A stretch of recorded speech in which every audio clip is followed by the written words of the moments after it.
sekarang kita akan belajar tentang HTML. HTML adalah suatu kode yang dapat kita gunakan untuk membuat website atau tampilan website. Jadi kalau misalnya kita mau tahu tentang pengertian HTML, cari saja HTML adalah. Nah, kalau Wikipedia bilang kalau HTML adalah Hypertext Markup Language yang digunakan untuk mendeskripsikan tampilan website di browser. Nah, jadi intinya HTML itu adalah kode yang akan browser baca untuk tampilan website kita. Jadi, dalam HTML itu kita akan menuliskan kode-kode yang akan tampil di browser. Nah, untuk belajar HTML, kita akan menggunakan software yang namanya Sublime Text. Nah, software Sublime Text ini kalian bisa download langsung di websitenya. Misalnya kita tulis download Sublime for Windows. Nah, di sini langsung saja kita klik website dan kita klik download. Nah, mau versi portable atau versi installernya, di sini yang Windows biasa atau Windows 64 bit. Jadi tinggal diklik, nanti otomatis akan download dan install, next, dan finish. Setelah kita siap dengan file Sublime kita, saatnya kita akan mencoba kode HTML pertama kita, yaitu dengan cara kita buat file baru, file new file, kemudian Ctrl S, kita letakkan di lokasi yang gampang terbaca atau gampang kita lihat. Misalnya kita taruh di desktop. Di sini saya menaruh kode HTML kita di desktop. Misalnya saya buat folder namanya belajar HTML. Di sini saya beri nama kode HTML saya belajar HTML1 misalnya. .html. Nah, pastikan untuk setiap kita penyimpanan nama file itu disimpan dengan titik HTML atau ekstensi file kita adalah HTML. Kemudian save. Nah, setelah di save, ini adalah halaman HTML yang pertama kita buat. Lalu karena kita menggunakan Sublime, Sublime memberikan shortcut otomatis untuk menuliskan struktur dokumen HTML dengan menekan HTML. Kemudian kita akan tab. Nah, setelah kita tab, akan muncul tampilan struktur HTML seperti ini. Ini akan saya jelaskan satu persatu, struktur ini maksudnya apa. Yang pertama adalah doctype. Doctype itu adalah doctype definition atau DTD.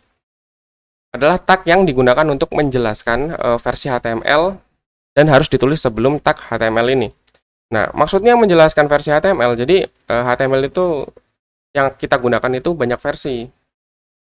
Dan versi yang kita gunakan sekarang adalah HTML versi yang kelima. Nah, untuk lebih jelasnya bisa di browsing tentang sejarah HTML dan doctype.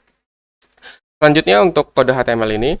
Kode HTML ini memberikan perintah kepada browser bahwa kita telah membuat dokumen HTML.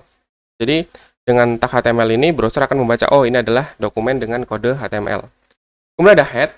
Head ini mendefinisikan bahwa bagian header dari suatu file HTML. Biasanya di dalam sini berisi title. Nah, ini adalah title. Kemudian ada meta, ada style, ada script, dan lain-lain. Jadi, head ini biasanya kita masukkan kode-kode yang tidak akan tampil di halaman website. Kemudian, ada yang namanya title. Title ini kita gunakan untuk menampilkan judul atau title dari websitenya. Langsung saja misalnya kita tulis belajar HTML pertama kali. Kemudian kita simpan. Ini saya kecilkan fontnya supaya lebih mudah terbaca kode kita. Nah, setelah title, ada yang namanya body. Nah, body ini adalah kode untuk tempat kita memberikan kode HTML kita. Jadi, nanti kode HTML kita akan ada di dalam body. Contohnya seperti ini. Misalnya, halo, apa kabar? Nah, misalnya seperti ini. Kemudian kita save, jangan lupa kita simpan dengan Ctrl Save. Lalu kalau misalnya kita ingin membuka file HTML kita, tinggal klik kanan, Open in Browser. Ketika kita klik, otomatis dia akan membuka browser dan membuka file HTML kita. Atau, jika ingin dengan cara manual, kalian cari file kalian, misalnya di sini belajar HTML, kemudian kalian klik 2 kali file HTML kalian. Jadi cukup 1 kali buka file HTML, kemudian apabila ada perubahan kita tinggal klik refresh saja. Nah, jadi tampilan HTML-nya adalah seperti ini yang sudah kita buat. Title-nya adalah belajar HTML pertama kali, itu berasal dari kode title ini. Dan kemudian body itu isinya adalah halo apa kabar. Itu berasal dari kode ini. Nah, kemudian kita akan belajar tentang elemen-elemen dasar pada HTML. Jadi di sini cara penulisan elemen dasar atau tag itu adalah dengan buka lebih kecil, kemudian nama tagnya, misalnya di sini kita menggunakan tag P. Kemudian kita tuliskan tutup dari P-nya, lalu tutup dari elemennya. Jadi ini adalah kode HTML untuk menuliskan paragraf atau P. Contohnya misalnya kita tulis ini adalah contoh dari paragraf 1. Dan ini kita copy saja, kita buat ini contoh dari paragraf 2. Setelah kita simpan, kemudian kita coba ditampilkan browser, tinggal klik refresh saja ini, atau Ctrl R, itu untuk merefresh halaman. Nah, ini adalah paragraf 1 dan paragraf 2. Jadi fungsi paragraf P itu digunakan untuk memberikan satu teks itu sebagai paragraf. Jika ada P yang lain, maka dia akan jadi paragraf baru. Lalu di HTML, semuanya itu kita tuliskan dengan kode selain teks. Jadi misalnya begini, ini adalah contoh teks banyak dengan enter misalnya. Nah, ini kemudian saya enter berapa kali. Ini kan ada banyak sekali enter. Kemudian kita simpan, kita refresh, dia tidak akan menjadi enter. Karena di HTML ini kode selain teks itu kalau misalnya kita tuliskan biasa dengan enter sebanyak apapun dia tidak akan berhasil. Caranya bagaimana kalau kita ingin membuat enter? Itu ada namanya dengan break line atau BR. Kita tulis BR kemudian tab saja, otomatis Sublime akan membuat itu menjadi kode. Kalau kita simpan, karena BR dia akan turun ke bawah. Jadi dia akan enter. BR itu singkatan dari break line, break maksud saya.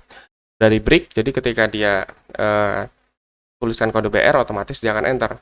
Kalau misalnya ada lebih dari satu BR, bagaimana? Ya, tinggal tulis saja lebih dari satu BR. Nanti, dia akan enter berkali-kali. Karena satu kali BR, satu kali enter. Ada 10 kali BR, berarti ada 10 kali enter. Nah, mumpung kita membahas BR, ada satu lagi yang mirip dengan BR, tapi beda depannya, yaitu adalah HR. HR itu adalah kode yang digunakan untuk memberikan baris bawah atau garis lurus. Contoh misalnya, di sini saya tuliskan ini adalah teks di bawah garis. Nah, ini adalah HR, garis lurus, dan ini adalah teks di bawah garis. Kalau kita refresh, maka ini tampilannya ada garis bawah, dan ini adalah HR tadi yang sudah kita buat.